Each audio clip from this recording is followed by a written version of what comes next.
So what we're going to do tonight, first of all, is welcome you, obviously. I recognize a lot of your faces, and there's a lot of faces that I don't recognize, which is a really good sign as well, I think, in our organizational circles.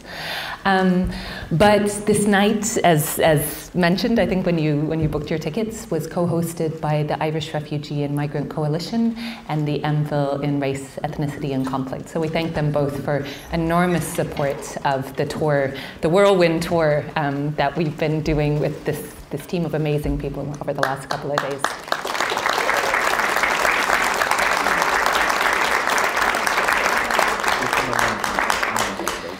So what we hope to do tonight, we've got 8 speakers and 2 beautiful musicians. So both Hilary Bowe and Joby Fox are going to be bringing music and light and creativity into the space too, because we were really conscious when we were planning this of remembering in a way that although a lot of the testimony and the witness of those here is going to be focused on pain and injustice and oppression and loss and trauma, but within that, one thing that everybody here can testify to, both in the audience and on the panel, is the profound courage and strength and resilience of so many people making this journey, the refuge-seeking journey. And it's not to predicate, because too oftentimes I think the word resilience is posited as an expectation of people. If you're not resilient, you're somehow less than. But it is to try and honor the extraordinary strength that we've all witnessed in people. Because I think many of us would bear witness to the fact that refugees, migrants, asylum seekers, and undocumented communities are really the bravest people on our planet this day.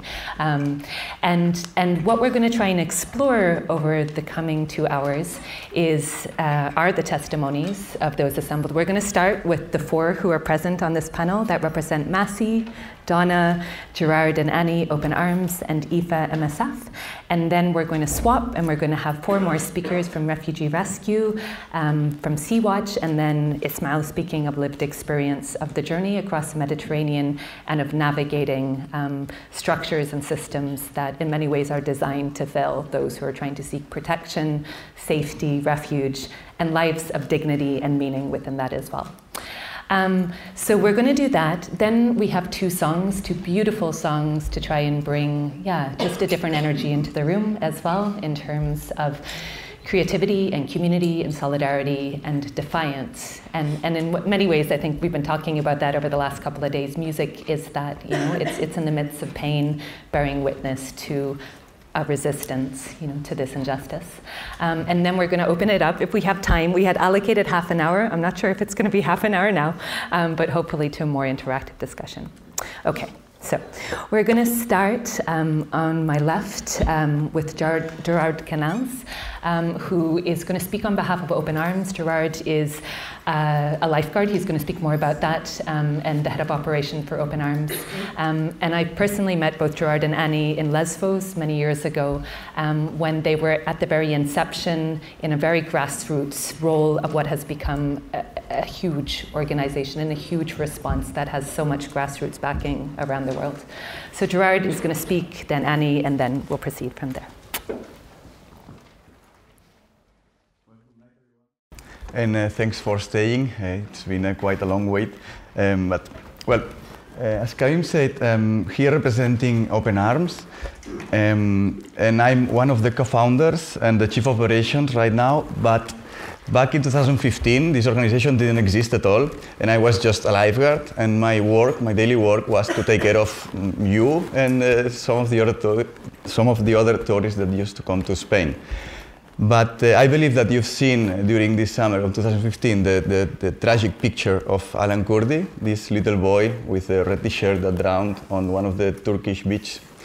So we also saw it, and me and my partners decided to travel to Greece and see what was going on there and decide if we could do something or not. So the day after we were already flying and we reached Lesbos. We didn't know where to go, but we decided to go to this island first. And what we found there was overwhelming. So there was a very short separation, like 9 to 10 kilometers of distance between the 2 shores, and dozens, some days even hundreds of boats that were crossing this distance. There were rubber boats packed with over 50 people, sometimes 60 people, and they were crossing with no any kind of safety, no any kind of, I mean, they were just leaving one shore with no knowledge of what they would find at sea or in the other shore. And there was also a big lack of SAR capacity there. There was no one taking care of them. The Hellenic Coast Guard, they were stuck in the port of Molybos. There were no lifeguards in the beach, and Frontex was still not operating, at least not in the North Shore. So we decided to stay. So we decided at the beginning we were 2 of us, then we start with 4 more people, and a few weeks after we could bring 2 of our jet skis that we had in the company back in Spain. Shortly after the arrival of these jet skis, we had a big incident. It was on 28th of October. I don't know if you are aware of that, but on that day we had a tragic shipwreck with over 350 people fell in the water. We never see the boat itself. We know it was a big wooden boat, wide, because we see the pieces all around. But what we saw was these 300 and something people with their life jackets all spread in a very big surface, with only 2 jet skis. We were 2 skippers, 2 lifeguards in 2 jet skis taking care of a shipwreck of 350 people. That was a terrible day. Many lives were lost. Many of them were kids. And it was, yeah, I mean, every time I think in it, I remove myself. So we decided to do something after that. This day we learned a lot of things. We learned that we need to grow. We need to implement a SAR organization, because there was no one taking care of them. So we decided, with the help of MSF, with the help of Refugee Rescue, with the help of Sea-Watch and some others, we decided to create our own search and rescue system in the north of Lesbos. And we did it. And we did it. And it was quite a success for a few months. And we also decided that we had to be much more active in the communication, because there was also a big gap. There was no information about what was going on out of the shores. The people knew that the refugees were arriving in the shores, but nobody knew what was going on in the high seas. So we decided always to have a close cooperation with journalists. So we brought them to the first line so they could inform to the world that what was happening there in the middle of the sea. That was what happened in Lesbos, but during that there was another road, a secondary road in the central Mediterranean, and now I will focus a little bit on that one, but not on what is going on right now, but in the context. So back on 2013, there was a big shipwreck very close to Lampedusa, a few miles off Lampedusa. It was on 13th of October, if I'm not mistaken, and over 400 people died that day. That was a terrible experience for this little island. It was a big shock, and the Italian government decided to do something. So they launched the Operation Sophia, Operation Mare Nostrum. That was only an Italian operation, and it lasted for a year, more or less. During this operation, they rescued around 150,000 people, which is quite a lot. But after this year, they asked to the European governments, to the other European governments, to help taking care of this big gap that was in the middle of the sea. But instead of supporting this Italian operation, Europe decided to stop it and to start the Frontex operation called Triton. The difference of these 2 operations, first of all, and the most important, is that Mare Nostrum has the mandate for search and rescue, but Frontex didn't. And also the area of operation. So Frontex was operational only 30 nautical miles off the Italian shores, which is quite close to the Italian shores, counting that you have 200 nautical miles between the closest shore, which is Lampedusa and Libya. So what happened, obviously, is that after a year, there was another huge incident, this time much closer to the Libyan shore, when a big wooden boat capsized. And again, shortly after this, something happened. Europe moved a piece and decided to start the Operation Sophia. This Operation Sophia is a joint military operation of maritime assets and aerial assets. And in this scenario is where we decided to start operating ourselves in the central Mediterranean. So at this moment, we only had the sailing yacht called Astral. I don't know if you have seen any image of that. It's a very beautiful yacht, but obviously it was not a proper search and rescue vessel. But even with this, we could rescue up to 16 1,000 people during 4 months of operation.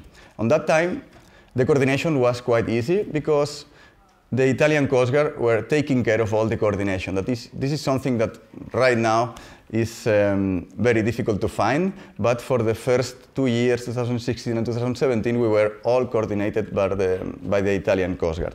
But this, I believe Annie will go deeply on that, so I will give the floor to her. So just to contextualize.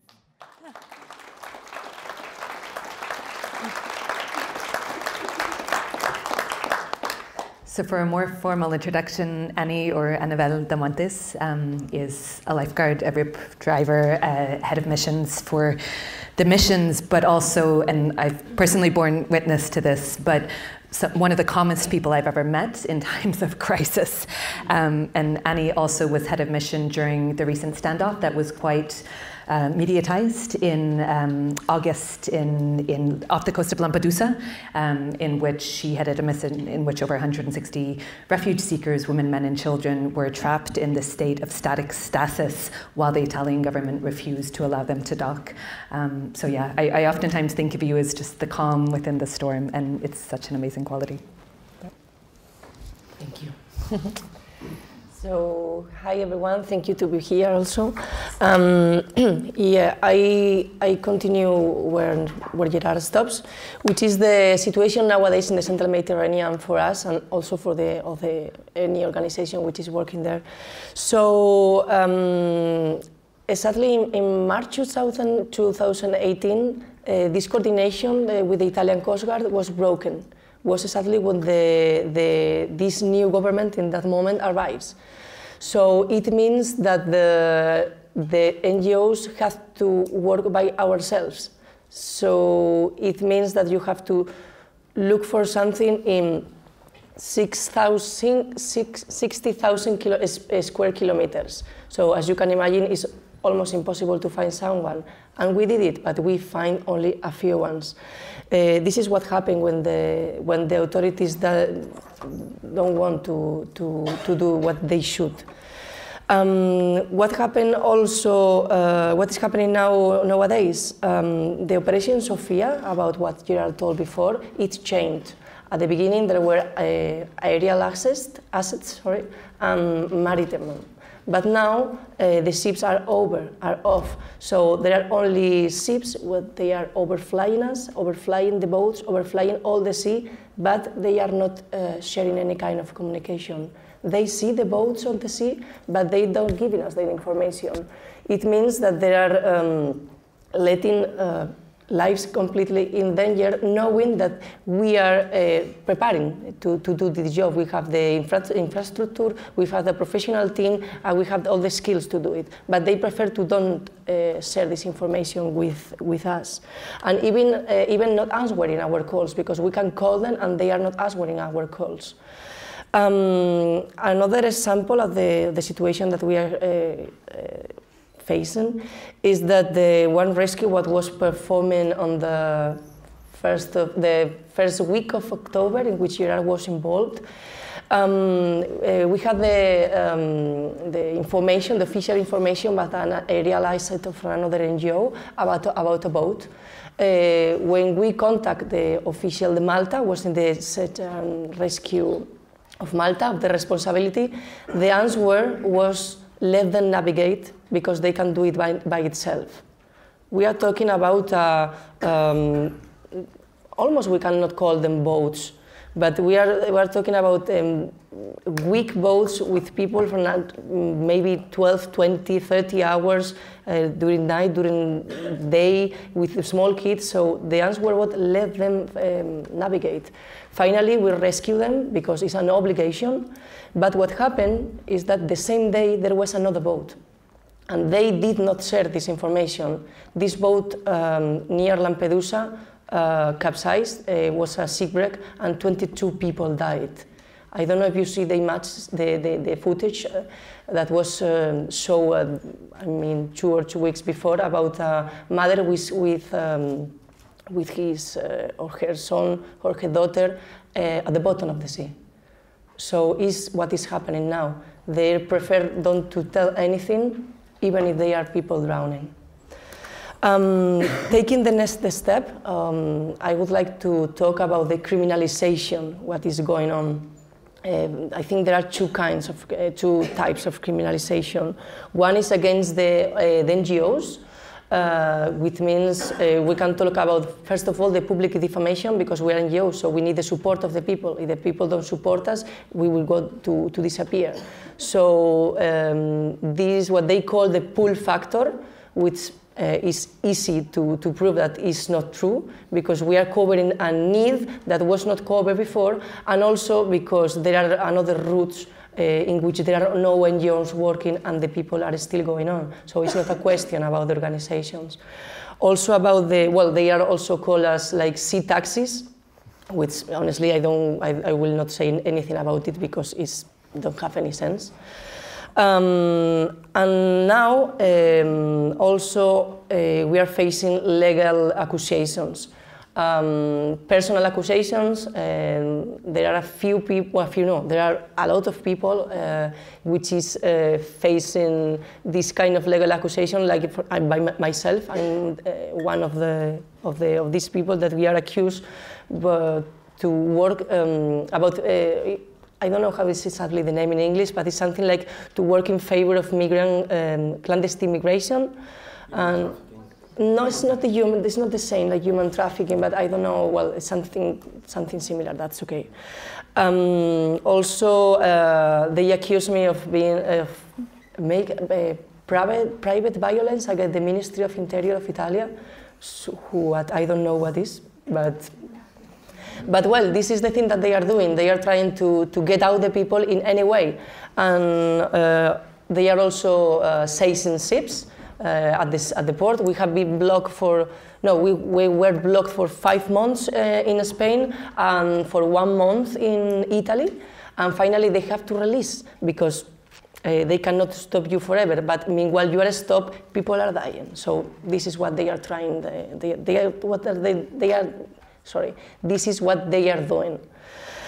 Another thing about the criminalization is also if they are doing this to us, because we are Europeans, are whites, and we have our privilege. Imagine what they are doing to the people that they are risking their lives. There's a lot of examples of people that they are now on jail only because they are driving the boats. So drive the boat means the person who is steering. So it doesn't mean anything. But for the authorities, they are smugglers, so they are going directly to jail with no court. So I think this is a very unacceptable situation, and what we are trying to do is keep working even with that, because if we stop, finally the same people win again. So we don't want to let them win again. It's not a question of pools or win or lost. It's a question of the politics shouldn't be over lives. So there is no discussion, so life or death. There is, I think, they are not opinions about saving lives. Anyone should be left behind at sea. Then we can talk at the land, but absolutely not at the sea. Well, I think it's enough. Thank you.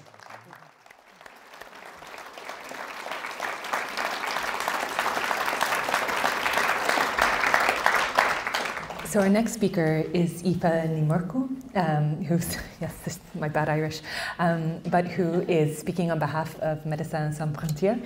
And MSF have been a really fundamental, instrumental part of the last few days and the preparatory work for this whole tour, as well as the amazing work that they do on the ground in so many different contexts. But Aoife, as well as being a nurse who has worked in Libyan detention centres in focal points for vulnerable people, i.e. people who are survivors of torture, of gender-based sexual violence, which is systematic at this stage, and other forms of violence. As you'll see in a moment, is also one of the most eloquent, articulate speakers that I've heard in a very long time. And over the last couple of days, we've been meeting and interfacing with different forms of sort of formalised power in Ireland, amongst them the Taoiseach, Simon Coveney, in the Dáil, with the President today, and with the Mayor and Dublin City Council and others. And it was really interesting sort of standing at the back of a lot of those meetings just to watch the emotional register of, I've rarely seen people cry in AV room briefings, and that happened yesterday, because your account and your witness and your work is visceral, and yeah, you're profoundly brave on many different levels. But Aoife will be going back to Libya quite soon as well. So thank you.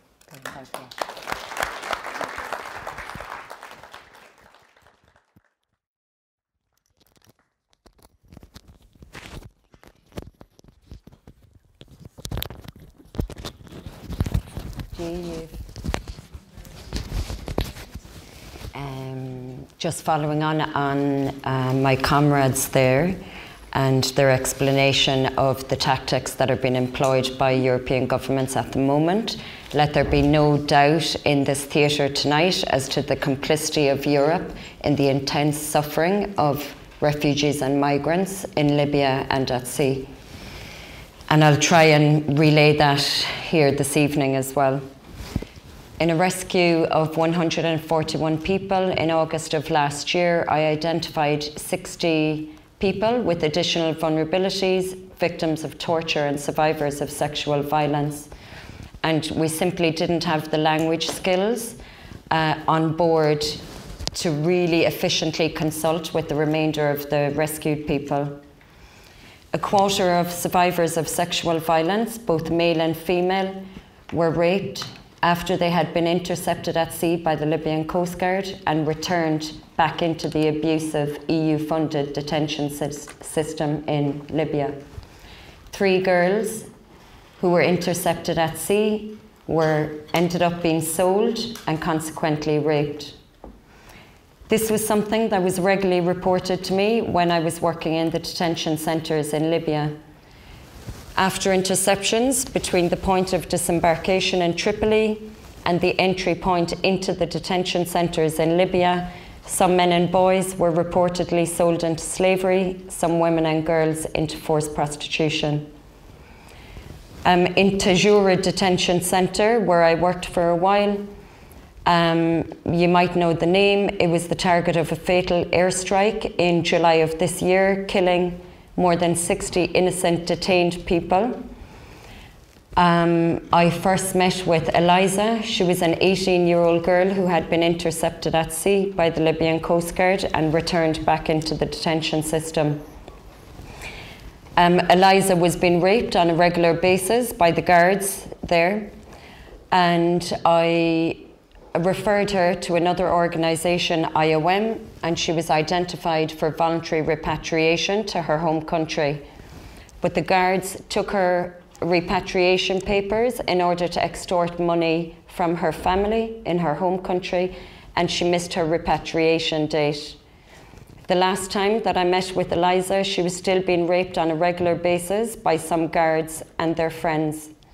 And on my very final visit to Tajura, I looked for her and I couldn't find her, I couldn't locate her, and to this day I don't know her fate.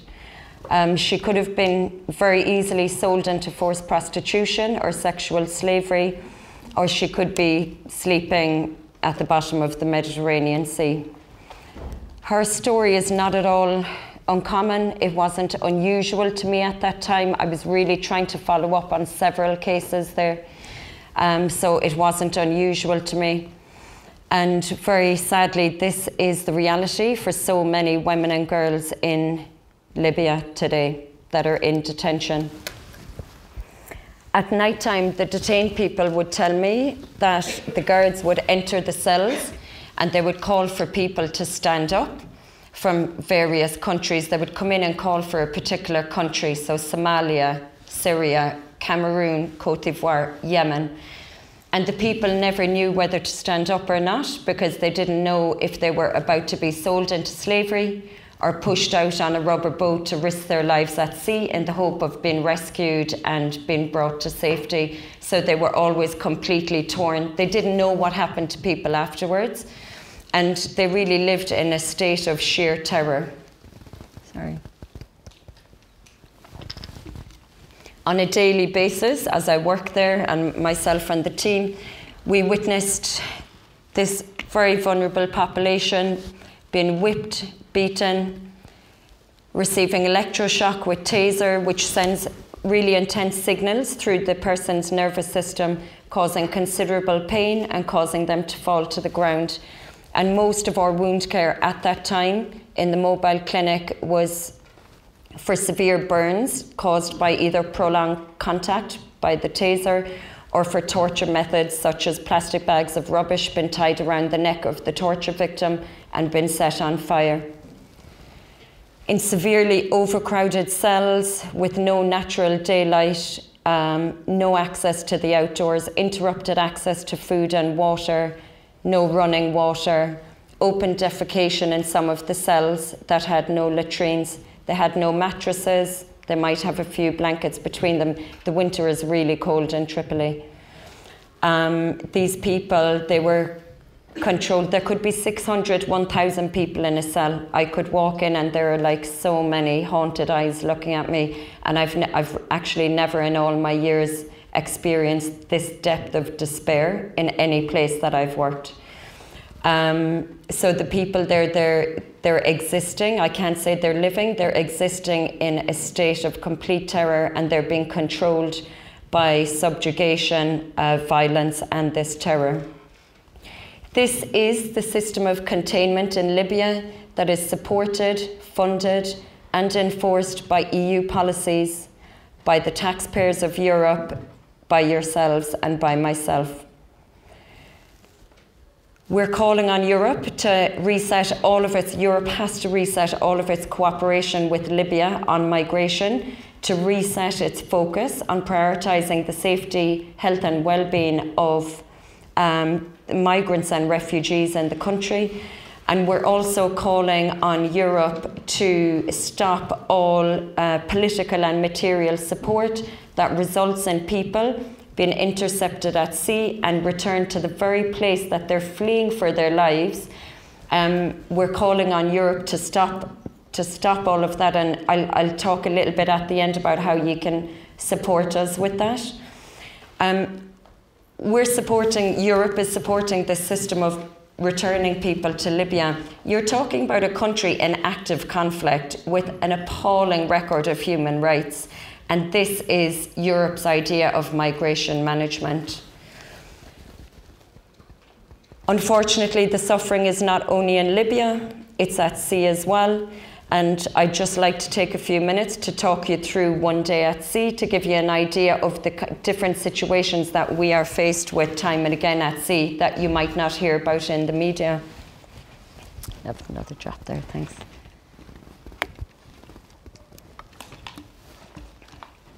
Thank you. On a Monday, by 8 o'clock on a Monday morning in January, we, the team, we had already endured a capsized boat, debris everywhere, all signs of life extinguished, and in a separate incident, a very aggressive interception by the Libyan coastguard, whereby they forced us to turn our backs on a boat that we were just about to rescue 100 metres away. The Libyan Coast Guard have arms, we do not. They're aggressive, we are not. And it was really distressing to turn our backs and sail away from a severely overcrowded rubber boat, unseaworthy, full of screaming people that had no life jackets on. So by 8 o'clock in the morning, we were already pretty drained. At 9 o'clock, we made visual contact with a rubber boat in distress from the bridge. And by 9:40, we were on the scene and we launched our rescue boats into the water. I stayed on the ship that day, and as I was watching the rescue boats approach the rubber boat in distress, my heart just really sank in my boots, and I turned to my colleague and I just said one sentence. I said, "That boat looks very empty." But that sentence was weighted. There was a lot in it. And no sooner then the words were out of my mouth, and we heard the team shouting on the radio, calling for all flotation devices to be released from the ship, that there were people in the water. Out of our line of vision on the far side of the rubber boat. It had started to deflate, and survivors later told us that this had happened 20 minutes before we arrived, so that people had already drowned. The sea conditions were really rough that day. The sea was very choppy, there was a strong wind, and people drifted really quickly, just drifted all over the sea, so it wasn't in one small area anymore. There was a mother who lifted her children in the air and flung them one by one with all her might into our raft. For she was sinking, but she flung her children into this raft. And as other people frantically tried to climb into the raft capsized and their little lives were lost. The team kept pulling people out of the water, one after the other. And then the first person came to the boat landing unconscious, not breathing, and we started resuscitation efforts. And then a second person came in the same situation, and then a third. It was a little baby, and I ran with this little baby in my arms as she was limp, just completely lifeless. And internally, I was just begging her to survive. I went into the shelter where all our equipment was and started resuscitation efforts on her. And then one by one, the children just kept coming. Literally everybody who was on board, there wasn't many of us left. Most of the team were pulling people out of the water. We were all engaged in chest compressions and resuscitation efforts. The journalists on board, the communications officer, the logistician, the midwife, we simply did not have enough pairs of hands. People who were rescued and who survived were coming into the area as we worked. They were looking for their children, for their family members. They were screaming and crying, and it was so shocking.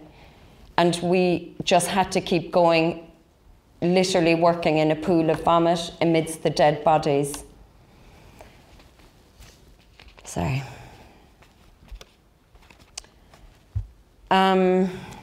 Rescued people kept coming in, like I told you. So on one occasion, I just had a moment and I ran out onto the deck to assess the situation and to see if there was anybody else who was unconscious that needed urgent attention. And really, it was like something out of a complete nightmare. A high number of people were intoxicated from inhaling fumes from the fuel in the spilled boat. Shocked and traumatized, they were staggering around the deck, completely disorientated and so distressed. And a lot of people were literally cowering in corners with their eyes wide in terror. And they were staring at me. And as I passed them, I was trying to reassure them with a glance, but they couldn't see me. And I didn't have time to even put my hand on their shoulder to let them know, you're alive, it's okay. The Italian Navy came to help us to medevac our most critical cases to the hospital. So 2 helicopters came. We were fortunate. They only thought we could give 1, and each helicopter can only take 8 people. So we could only send 16 of our most critical patients. Prioritizing who will go and who will stay in this kind of a scenario, honestly, it's never easy. It's literally life or death. How do you choose who has the opportunity to live and who will die? It's just a horrible, horrible situation to be in. After the rescue, the demands on the medical team and the team as a whole were so high. We had over 40 people with severe chemical burns. They're sustained from the mix of spilled fuel and salt water. And this really causes a toxic chemical burn that any of my colleagues will tell you, even when you're pulling somebody out of the water, the skin comes away. We had so many people in respiratory distress that were developing pneumonia on day 1, 2, and 3 of the passage. A lot of injuries had been sustained during the rescue that needed medical attention. And we just had so many bereaved people on board, so many victims of torture, survivors of sexual violence, a woman whose breasts and genitals had just very recently been mutilated. There were so many needs I cannot begin to tell you on that ship. A lot of people were reporting missing family members and friends, and this, as the vulnerable person's focal point, this would be one of my areas of responsibility. So I took the time to sit with each of these people, to support them and to record the details of their missing person. And I organised identification processes for the bodies of the dead. We had 3 orphan children on board. An 11-year-old who was catatonic for the majority of the journey until I sang to her one night in the clinic, and then in her response I realised that she spoke English and learned that her 8-year-old sister and her mother had drowned that day. A 4-year-old whose mother had died in the helicopter while she was being medevaced out, and a little baby we called little Rishtard, who was maybe 5 or 6 months old, and his mother's body was on the ship. It doesn't have to be this way. It shouldn't be this way. More than 1,000 people are recorded to have died in the Mediterranean this year. That is only the numbers that are recorded. Believe me, there are so many boats that capsize that there's no witness there. There's not enough search and rescue capacity. This number is like really, really underestimated. It doesn't have to be this way. You know, this is human life, it's human dignity. Who says our life is more valuable than theirs? We need more search and rescue capacity at sea to prevent days like this. We can't do it on our own. Like Gerard explained very well, we only stepped in when Europe closed its own dedicated search and rescue mechanism. And we're calling on Europe to resume its search and rescue activities, and we need your help with this. We need you to keep this topic alive, to speak to your local representatives, to speak to your local politicians, keep up your interest in it. Please change the narrative in Europe, change the narrative and to reflect the resilience, the strength, the courage, all the skills, the workforce that these really incredible people can bring into our societies. We, the rescuers, we're not indebted to them in any way. They would do the exact same for us, and we see it on board. They're so good to each other. So yeah, I would say just change the narrative, and please, you know, just do what you can and speak to your local representatives on that as well. Get behind it. There's strength in numbers. We're delighted to be rallying support today as well, and the last few days. And Ní Narco Curla Kela is Federling.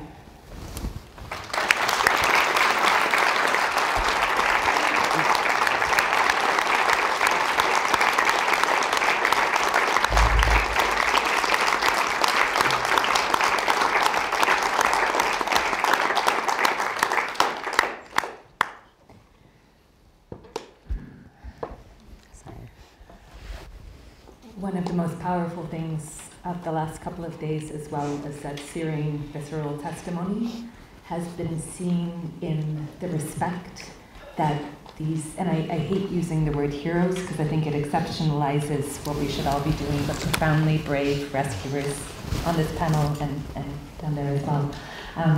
But to watch this brave witness being so criminalized in Europe is something that is so unjust. And if anything, over the last couple of days, we've seen a response that has validated and appreciated and supported and deeply respected that strength and courage that you so exhibit on so many levels.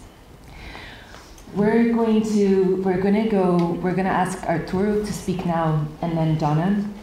And part of that is we're going to continue on with the Med witness, and then we're going to look at an Irish context in terms of the struggle against direct provision, and then we're going to go to Lesbos and then back to the Med in terms of that witness. This is made easier by the fact that Donna also said that she's too emotional to speak now. So Arturo Santore is an Italian captain.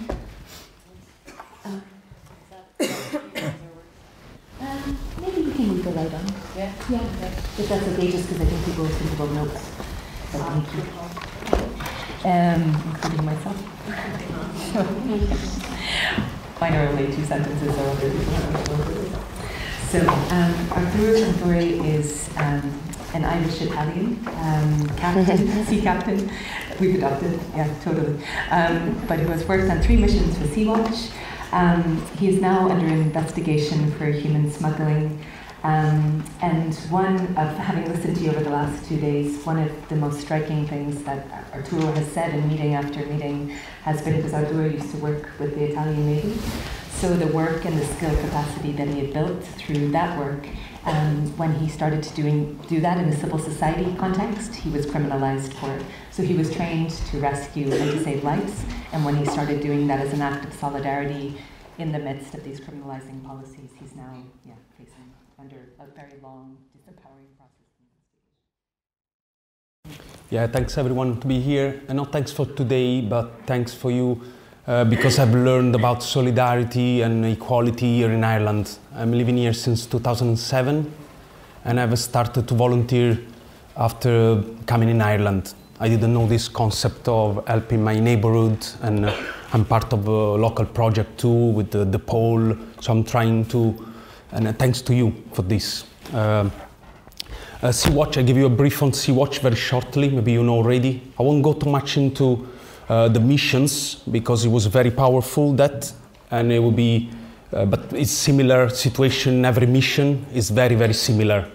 So Sea-Watch started for this crisis with Sophia. There was no, after Sophia was no support at sea, so Sea-Watch started with a small 100 years old trawler, Sea-Watch 1. Then they build up the skills at the Sea-Watch 2, and at the moment I'm a captain, one of the captain of Sea-Watch 3, which is in trouble at the moment, is seized, is confiscated in a small harbor in south of Sicily since June.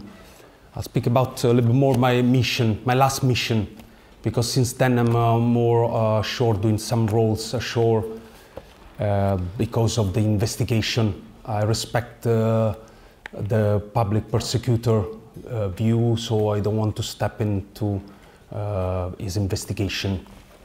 However, as said, I'm under investigation for the human trafficking and smuggling, which, as said, I've only applied what I've learned in a coastguard, and at the moment I'm also finishing an international law degree, so I'm applying the principle of the United Nations, different Montego Bay Convention, all of that. They're just on papers.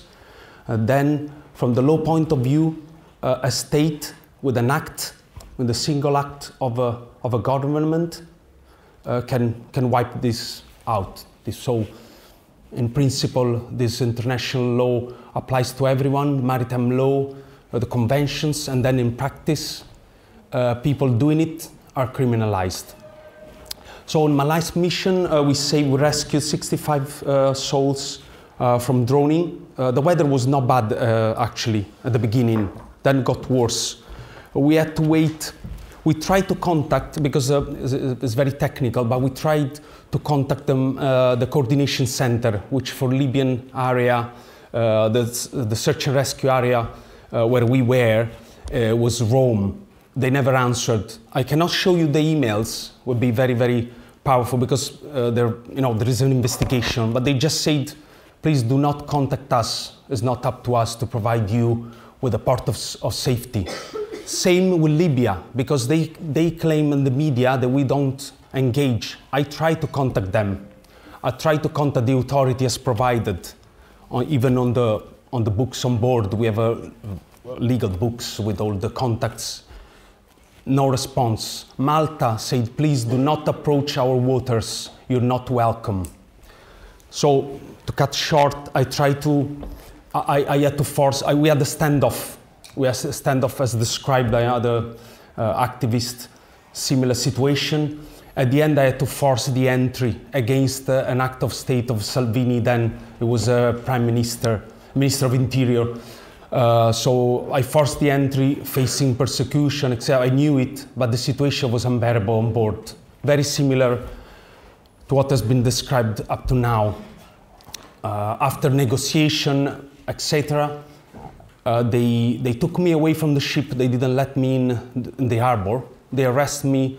They brought me on a cutter, on a custom vessel beside our Sea-Watch 3, and they notified me all the things I've done wrong, and they disembarked themselves to avoid, because at that point was all media, loads of from the parliament ready ashore to welcome the vessel, because I've decided, I openly said, I give you until 8 o'clock in the evening to get in, because it was an airspace. There is an airport in Lampedusa, which our vessel is too big to enter. They have to close the airspace. So I wanted to respect the law at the top, doing what, in respecting every single thing, even this about the airspace. But then I was forced. So they disembarked, and then we bought a ship to another harbor, and then the long process of staying there for a few weeks. And then the famous Carola, another colleague, did another mission. It was the end. Sea-Watch now is stuck practically for no reason, because it has been confiscated. The time for administrative confiscation in Italy is 60 days. They're expired, but the local coastguard doesn't let the ship leave. So more lives are lost. Just to go back a little bit, a few years, I did start, I was interested because I was reading on a local newspaper in Italy, because sometimes I go to visit my relatives, they're quite old. And I read that a fisherman's, they started to fish. Instead of taking fishes, they found bodies and the nets. So I said, I need to do something. And then, sorry, this is a bit harsh, but needs to be said. Fishermen said that the tuna that we eat, mostly is fished down that area, they feed on bodies. So sorry about that. I needed to say, because we need to stop this. You don't stop it by criminalizing people doing it. You stop with the action of all, is a combined action of all the European countries all together. Similar action as they've been doing with Sophia mission. In fact, the name, just to go back also, the name Sea-Watch is coming from, because at the beginning, Sea-Watch was just there as a spotters. We were there looking at the horizon and spotting and then communicating with the Coast Guard, and they've been doing the rescue. So it was very peaceful and run well. Of course, there is something ashore that does work. As described, this Libyan Coast Guard and the Libyan government, there isn't any Libyan Coast Guard. It's just, I'm ashamed to call Coast Guard, in fact, it's not, they are close to pirates. They're trying to get the rescue first, so they bring the people back to these detention centers, and the story starts again. In my particular mission, we were approached by Libyan Coast Guards, which, by the way, they don't tell you, but the Libyan Coast Guards, so-called Coast Guard, they use vessel provided by the Italian custom using European funds. So you need to be aware of this. They are trained by the Italian Navy using the European funds.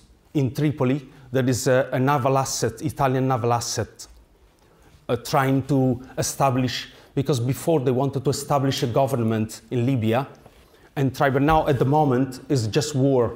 Sorry, getting a bit.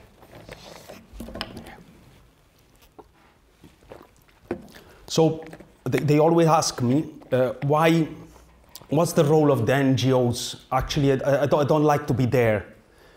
In fact, if it was an asset and a proper immigration policy about Europe and humanitarian corridors, we wouldn't need to be here today. There is a different way. And to conclude, we don't know, but actually all the guests, we call guests on board the Sea-Watch. When we rescue people, we call guests, because for us they're to be treated like guests. In fact, even with different position, for example, my shift, when I'm off the shift, from the bridge, I go and serve food because it's part of our, there is no hierarchy. We have to help the guest to be safe and to reach the shores. What I was saying is that our funds, they go into Libya. So this is the very focal point, because stopping that will stop part of the pain of these people, that they're paying the toll of our modern imperialism. Because even if they say you that there isn't, there is. There is, because most of these people, during the interview, they explain that they live countries which are rich of resources, and locally there are also European multinationals using their countries, their soil, and they're forced to leave. So it's all integrated. This now is very popular, speaking about the green energy, and it's all connected, because these multinationals are making millions on those countries where they're fleeing from. Because the people we get on the SAR zone, the search and rescue area, they're not from Libya, the very few. They're from sub-Saharan country, Nigeria, Ghana, Togo, all the way through the East Africa. And so from my side, that's all. Sorry. Yeah, thanks.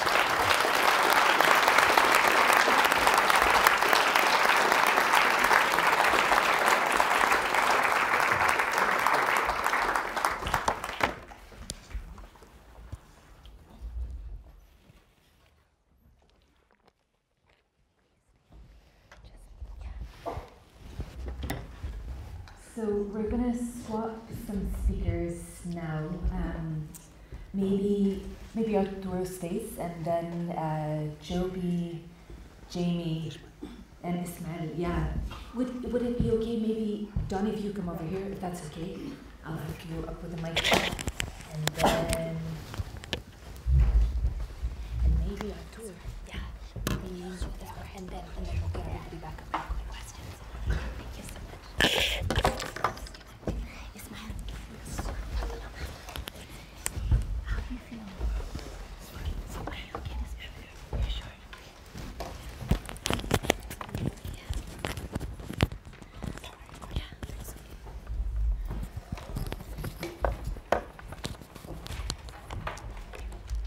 So what we're going to do now is we're going to focus on the Irish context for a moment in terms of the steps of that journey.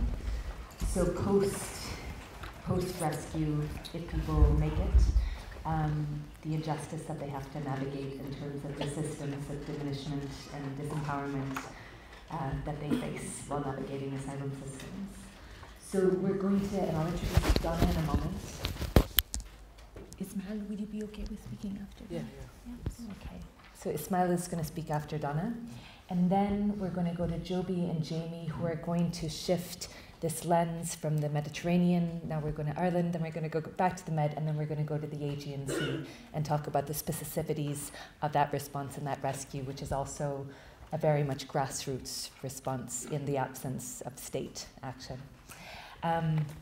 So Donna Bumba, as well as being an amazingly brave mom and single mom and activist and campaigner, is also one of the founding members of MASI. And the reason I don't like to frame women by motherhood, and I say this as a mother or as a parent, but I could see the emotional register going on, particularly when people were describing, when Aoife was describing children. And so, yeah, I brought that in. But Donna is also one of the founders and very prominent activist with the movement of asylum seekers in Ireland. I think everybody in this room probably knows and deeply respects that work, but they are at the forefront of the struggle to end direct provision, not to reform, but to abolish direct provision in Ireland, and they do phenomenal work. So if you're not familiar with work, hopefully you will be by the end of this, but there's many ways of engaging as well in terms of trying to show solidarity and support that next step in the journey, which is a different kind of struggle, but very much a struggle as well. Thank you, Dana. Thank you so much for inviting me. My voice is gone, I don't know, somewhere, somehow. It's been a very emotional hour or so. But thank you so much for sharing your work and for actually doing the work. Because I think we're saying this earlier, that it's everyone's job, really, isn't it? But not everyone's doing it, so someone has to do it. And in this case, it's you guys. So continue on, and yeah, we appreciate it. I guess I'll just talk a bit about MASI in case people are not familiar with who we are. We are the Movement of Asylum Seekers in Ireland, and we set up in 2014 after there was much protest around the direct provision centres across Ireland. So direct provision is the system that the government uses in Ireland to accommodate people seeking asylum while their applications are being processed. We felt that by coming together, our voices would be much louder and therefore more difficult to ignore. We campaign for the end of this direct provision system, and we fight for justice, for freedom, and for the dignity of all asylum seekers. I personally believe that seeking asylum is not a crime. It's a fundamental human right that should be safeguarded by all nations. And I think this is why I find it so difficult to understand that Europe is failing to uphold that right. Because if I'm not mistaken, Gary is the law person here, he'll correct me later. But I believe that many of these countries are signatory to the Geneva Convention, and they're obliged to uphold that right. No matter which way you arrive in a country, whether it's by flight or whether it's by boat or whatever, no one should be refused the right to land or to seek asylum. Over 5,000 people last year in Ireland were refused the right to land, so they were not even given the opportunity to make their asylum claims. Safety as well shouldn't come at the cost of your freedom. Unfortunately, that's the case for many asylum seekers here in Ireland. When you come into the country, the first thing that happens, obviously, is that all your documentation, anything that identifies who you are after you've said you're seeking asylum, is taken away from you. And you're put into a direct provision centre where you wait for many years for a decision on whether what you're saying is actually true or whether you can prove that you are actually here fearing persecution from wherever you're coming from. In a way, the direct provision system or the IPO system here criminalizes people seeking asylum. I mean, you're put into, we often compare it to being a prisoner, to being put in jail. But the biggest difference is that you don't know what crime you've committed because, like I've said, seeking asylum is a right. You're put into those centers for a length of time that you're not told how long you're going to be in the system for. And while you're in the system, you start to feel helpless and very dependent on the system. People lose a lot of their self-confidence. There's major mental health issues, considering that people are coming in from backgrounds of torture, from backgrounds similar to what you have explained here. There is no vulnerability assessments that are done. For example, victims of human trafficking are accommodated in the direct provision centers. So people that have experienced violence and torture in the hands of men are forced to share those intimate living spaces with those very same people. Children's lives are wasted while living in direct provision. I'll make a personal example. I came in to the system over 5 years ago, and I've been living in the system for 5 years. That means that my children have lived in a state of forced poverty for those 5 years. They've been exposed to inappropriate situations. They haven't been able to have a normal childhood in as much as other people or other children in normal situations have. The system of direct provision is run for profit. over 55 million was paid to these centers just in the last year, just to keep them running. This is certainly money that could be put to better use or invested, I don't know, in missions such as the ones that you guys are doing to save lives and enable people to actually have the safety and freedom that they came here to seek. I'm not sure if I have much more to say about the system at the moment, but it's a very inhumane system. It was very shocking to hear the Taoiseach just a few days ago actually acknowledge that yes, the system is not perfect, but at the same time, it's not inhumane. It's better than putting people in containers or in tents. How do you even make that comparison? How do you take two injustices and compare them? It's more or less the same as taking lives and comparing them as to whose is more worthy or who's telling the truth more than the other, who's worthy of being granted refugee status or being granted protection as opposed to another. Yeah, I think I'll stop there.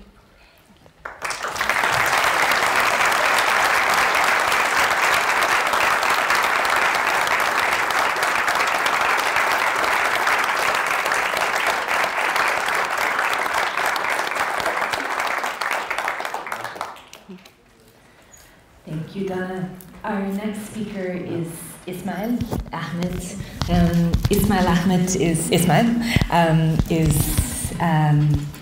We met years ago in Calais, and today Ismail was in the Aras meeting the president, and I had a flashback when I was watching you when we first met in very different circumstances. And Ismail is an extremely brave survivor. He's a student, and he made the journey from Darfur as an unaccompanied minor, as a much younger child. You're 19 now.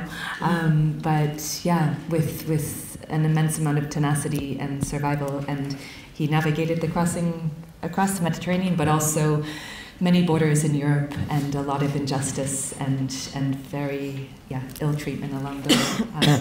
But he's doing amazing things now on so many levels, and it's a real honor, I think, to have you and so many other people here. So thank you. Hello. Good evening. Hold it. Thank you. Hello, good evening.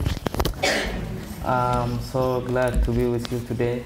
I have listened to all the different voices, and it is so nice to see all of you to come here and listening and see what's going on, or see the situation for refugees and risk. So, and this is actually, it is a great job, and it's not just for one person. We have to do all together, and we have to share and tell other people we can make it work, because these people are also part of us, and it's not just from different country, or it is from your country. It's not from my country, and it's not your country, because the only thing is connected with us is because they are human beings. So we have to stand with them and help them and show the solidarity and show the humanity. And I hope from today everyone listen, and before everyone doesn't know what's going on, but from today a lot of people, they listen it, and I hope they can make it work and do it again, listen it again, like 2-3 times. Don't forget, because this is also people's lives, and I am so glad to be in this occasion, and I will be part of this organization or whatever it is they want to help these people. I will stand with them, and I'm really happy to be with you. I'm gonna just speak a little bit about my journey from where I come from. I'm originally from Sudan, and I crossed the Mediterranean in 2016, what I have seen is, it is so sad and it is so unacceptable for anybody if you have seen, but these powerful people, they explain a lot about what's happening in Libya and in Mediterranean. This is all is truth because I have been there. I have seen face to face, and I have seen a lot of deaths. A lot of people with me, they got killed, but I was lucky, or like I didn't get killed, but I got a lot of struggles with how to get out from Libya or how to get out from where I am. So from inside the sea, I will start from Mediterranean. First, I wasn't know how long it's gonna take journey to Italy or for how many days. Just they told us it's gonna take 2 or 3 hours to Italy. So, and it was night time. If it was like daytime, we may know like this is really hard to cross, but at night time you don't know like the sea what looks like, and it is first time to do this. So then we start at night time, maybe like 4 o'clock, 5 o'clock in the morning. We don't know anywhere, we don't have anything. They just give us a little small GPS, and a lot of people, they don't know how to use it. So, and the GPS is stopped, it doesn't work. So what we have thought is like just we follow the moon. So we have to see the moon and start which way we're going. We're just guessing. We don't know where exactly, where is Italy, where is Libya, where is Europe. So we have to follow the moon. Yes, we have to, everybody have to look up and see. So for 2 days, no eat, no drink. It's so hard. And it was so many young, like children, 5 years, 7 years, and 2 or 3 women, they're pregnant and with us inside the boat. And we were 120 people. Can you imagine that this is really bad and unacceptable for human beings to come by this way? Why they do that? Why these people, or why we did that? Because we have forced from our country to live. So that is a problem. And a lot of people in Europe or the European Union, they don't know why the refugees come here, because they have different reasons. And everyone have different reasons. So we need to understand that, and we need to know that that is why we have came here. So I came here to be safe and to have a good life. I didn't come here just to stay or just like doing nothing. So I just came here for safety and to be happy and to have a great life. I don't want to stay in where I am, because in all my life I have been in just violence. I can see people killing in front of me, arresting people. You don't have, like, we have no justice, no human rights, no anything. Just, it is not really life. But I hope from today to tomorrow or to ahead, we will make this better and we will work together, and we should stand with these people. And also, since I came to Italy, I arrived in Italy, I was 3 or 4 days, we were in hotel.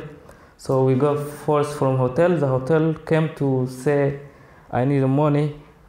If you don't have money, so you should leave. So I had 3 or 2 days, I don't know where to go. But I told my friend we should leave, because there is no way we have to like stay. So, and then we're walking for 1 day, just walk. We've been so tired. We have nothing. At last we found the train station. We sleep for 2 days to have a rest, and then we jump inside the train. And the security catch us. They said, where is your ticket? We said, we are refugees. We don't have money, but if you want to put us down, you can. So, and then he said, no, I can't put you down, you can go. We went to Roma, after Roma, so we spent like 8-9 days just around. We don't know anybody, we have nowhere to live. And it's raining and it's very cold. We have no sleep bag or blankets, no anything. Just our clothes, we wear 2 or 3 things. And then we got into train from Roma to France.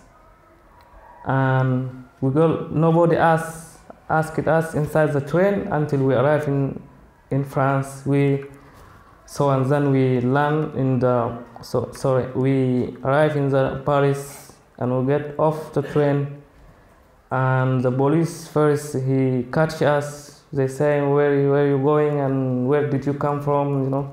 We said, yeah, we came from Italy and we are refugees.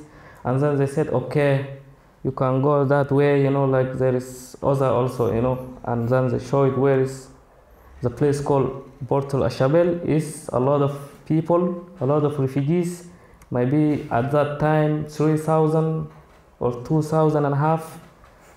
We went there and we don't know anybody, we don't have anything, just we stayed, we sleeping just down the road.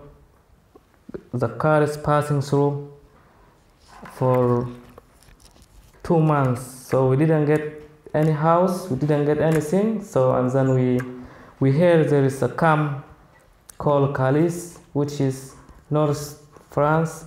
It is English Channel. A lot of people, they're going there and crossing, go into England. So I went there. I have been there for 6, 8, 9 or 6, 7, 8 months, something like that.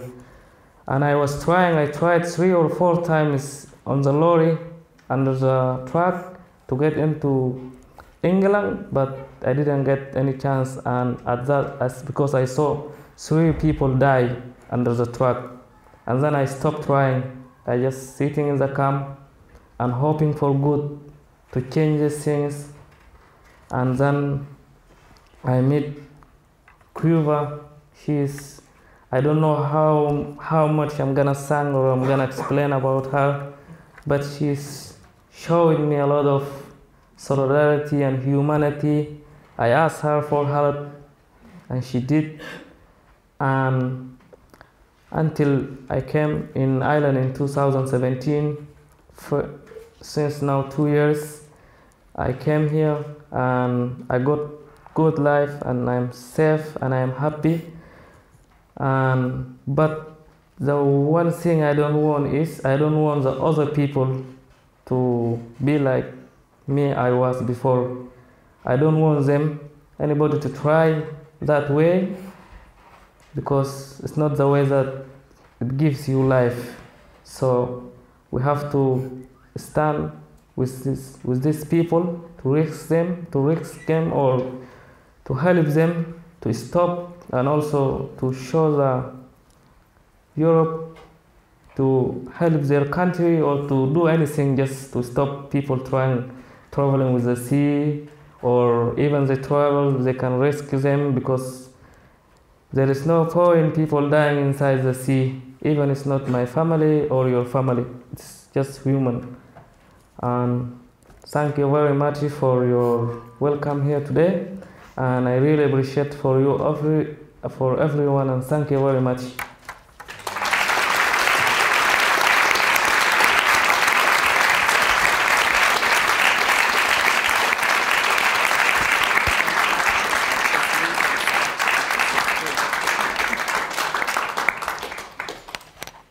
So we have a beautiful song as a contribution for tonight, and Hilary has to leave. So that is going to be sung now as an offering, in a way, an embodiment, I think, of the strength, the solidarity, the potentiality, and in a way, I think, the love that is an undercurrent for so much of this work, as well as justice.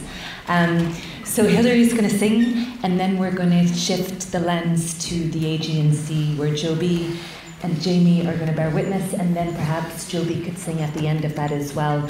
I don't think we're going to have time for questions, I'm really sorry, but I'd say sit with those questions and allow them to be the fuel that catalyzes action. So. Thank you so much. Does this work? Yes. Okay, shall I hold it? No, that's this does. This one, just, no, actually just to put it up to this. Yes. That's my plan, just to see if it goes through. So Hilary normally performs the song with a pianist, and she's amazingly accommodating in doing this a cappella tonight. I'm trying something out here. It mightn't work, and if it doesn't, I will do it completely a cappella. This song is, so it should be, we just leave it there. Let me see. Yeah, that's it, yeah. This song is called Those Young Lines, and I released it with a hope to bring awareness and raise a bit of funds for MASI.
Very light.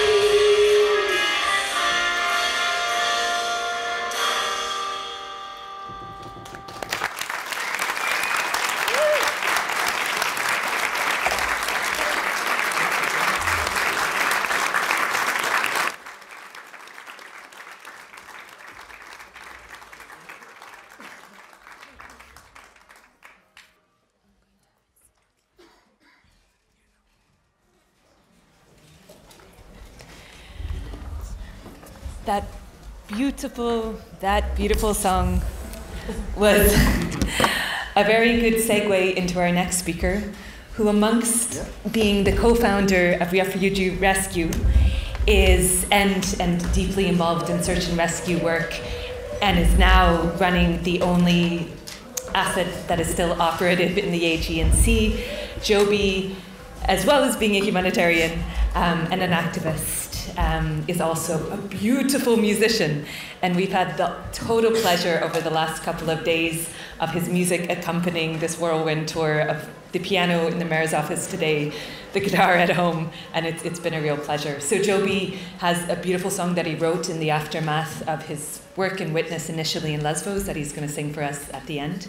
But for now, he's going to drag this lens over from the Mediterranean to the Aegean, and Jamie is going to do the same after that. So thank you, Joby.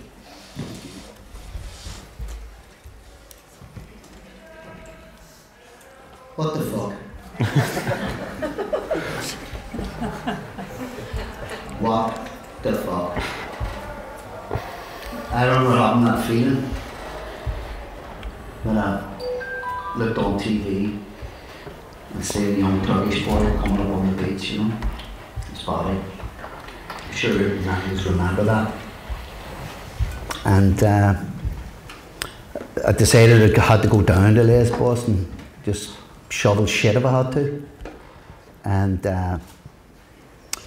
in the chaos of 2015, in fact, as a matter of fact, Jared probably doesn't know, Jared who spoke so eloquently earlier about that event on 2015 in Lesbos.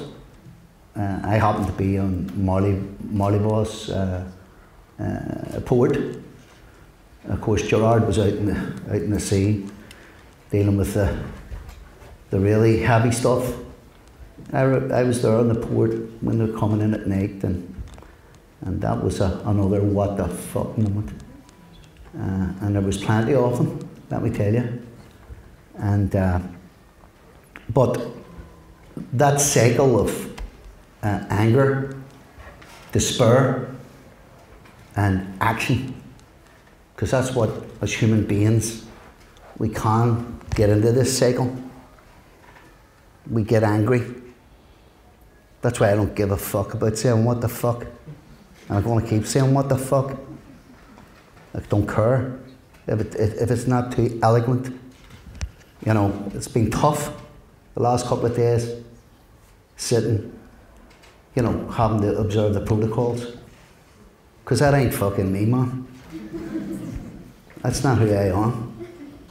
I couldn't give a fucking shit about that stuff. You know, but I'll use it. You know, I'll lick a bit of ass if I have to, if it's going to help refugees, you know. But I was there, and that was a moment where, as I say, there was a couple of WTF moments.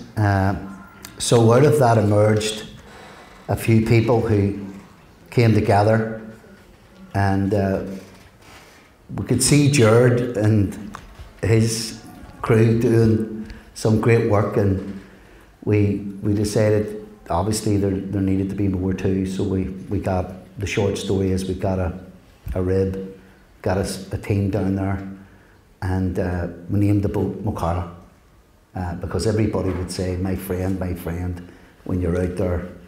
They always say my friend, so we decided we'd name the boat Mokara, and it's down there now still for this last 4 years, and down there is different from the Mediterranean in so much that, you know, there is such a lot of criminalisation of the people who, you know, the search and rescue people, and that is where the onslaught obviously against, you know, the search and rescue, and obviously the despicable policies of Europe which are causing these horrific events, which we've heard quite a bit of tonight, and quite rightly so. And I think I just want to use this platform to say that, you know, go and research Refugee Rescue, go and research Open Arms, have a look at it. I mean, by the mere fact that you're here means that you're sincere about, you know, are interested in this, you know, this, you know, very important issue of our time. But I also would encourage you to take action, but not, you know, jump up and down like Rumpelstiltskin, you know, or do whatever you do, but actually do something. Actually do something. Actually get it into your head. You know, you've had your, you know, I'm sure you understand. You know, you've heard it a million times. We're all human and all. You know, we've got mothers and fathers, sons, daughters, brothers, sisters. I'm sure. I believe in humanity. I believe that you can.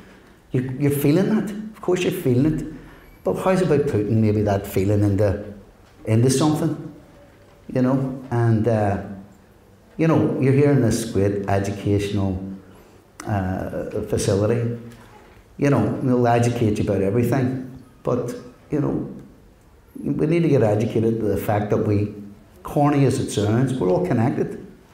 We're all connected. I'm going to finish off by saying, and hand you over to my colleague, is what education I got in Lesbos over the last 4 years was, throughout the chaos of 2015, imagine a dozen people standing on a beach confronting, you know, seriously traumatised people coming off the sea, and looking around and seeing there's no NGOs, none of the big NGOs were there. They were standing off. They took a 10-mile standoff as if it was some kind of war. There were no bombs or bullets.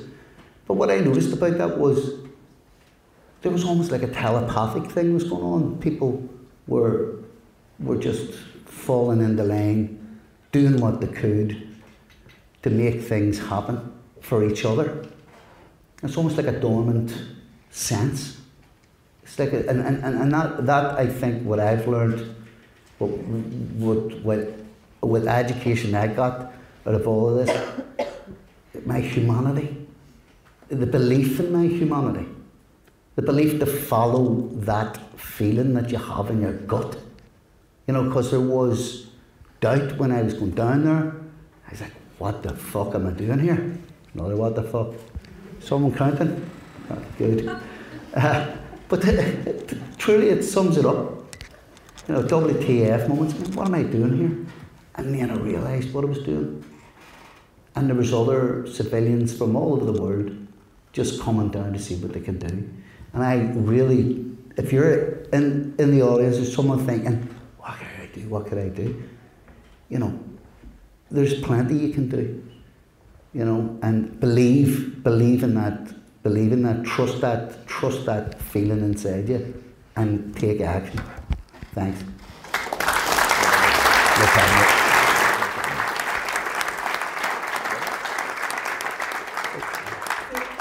Jamie is like extraordinarily humble. I'm going to frame him, but yeah. So Jamie is a captain and a volunteer and an activist, and was operative in Lesbos for a big chunk of time. Is going back there very soon, and what we're going to do. So Jamie is going to speak, if it's okay, just for 3 minutes. Sorry, and then we were going to see. It depends. So Joby also has a song, but I'm thinking maybe that could be, yeah, as people are, if that feels comfortable with you, as people are sort of getting, but we're thinking we might have time literally just for 2 questions. What do you think, David? We have to be out of here by 9:30. Okay. Yeah, so maybe not question. Oh, sorry. Yeah. I'll drop the song if you want. There's no problem with me. I'm okay with that. Hey, it's cool. You can check it out on our website. Well, maybe an idea. If it's cool with guys, can Joby play the song out, like as long as we're out of the room, like outside, just in the hallway, as we're. The security will kill us. Okay. Okay. USS. The song is very beautiful. What? Okay. Would folks prefer to hear a song or the questions? Up to you guys. Song. Yeah, right on. Okay. Thanks. floor is yours, Jamie. Thank you. Hello, thank you for inviting me here today. Joby certainly kept it real. I'm going to really, tonight I wrote a speech. Since listening to Open Arms, Sea-Watch, Ishmael, that's all gone out the window. So I joined Refugee Rescue in 2017. I come from a search and rescue background in central London with the RNLI. Been doing it for 4 or 5 years. That's somewhat different to what we see in the Aegean. We have no assets. It is literally, we are the only search and rescue boat in the Aegean.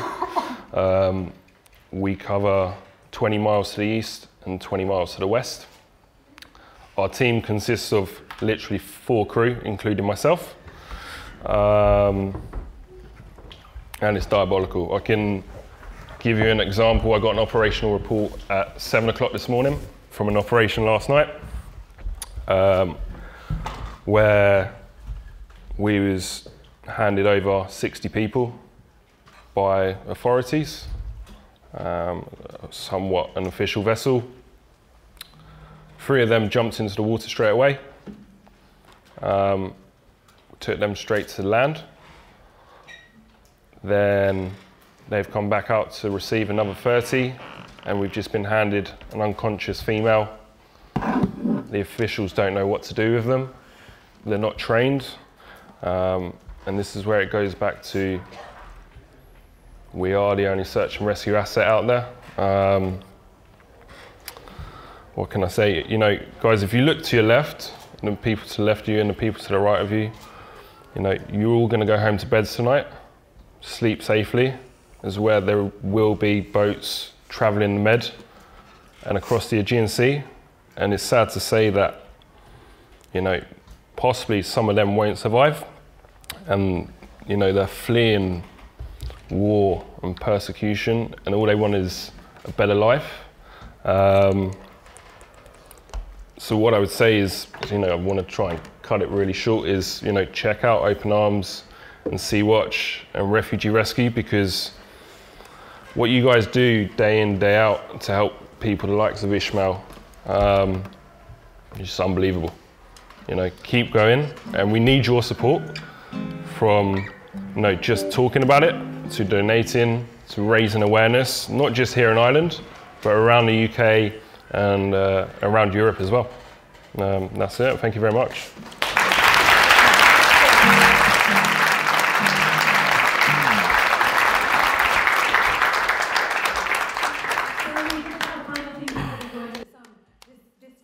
Cost a lot of money to put together in terms of logistics. The Irish Refugee Council have been amazing over the past couple of days. Nick is there in the back, Caroline, putting together an incredible itinerary, helping to run it. But we went way over budget in terms of flights, accommodation, etc. Anything in excess of what we need to cover all of those costs will be donated to all of these amazing organizations. But yes, if you have any change, it would be deeply appreciated. Thank you. Listen, I'm not even going to bother taking a mic, right? We're going to hammer this out. It's all about the words anyway, so there's a lot of jingling going on. I don't give a shit anyway, but I'll knock it out anyway. Sorry.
In a world of fear and mediocrity, and you and I were meant to be together. We crossed the raging seas. Yeah, yeah, yeah, yeah, yeah. This world is crazy to me.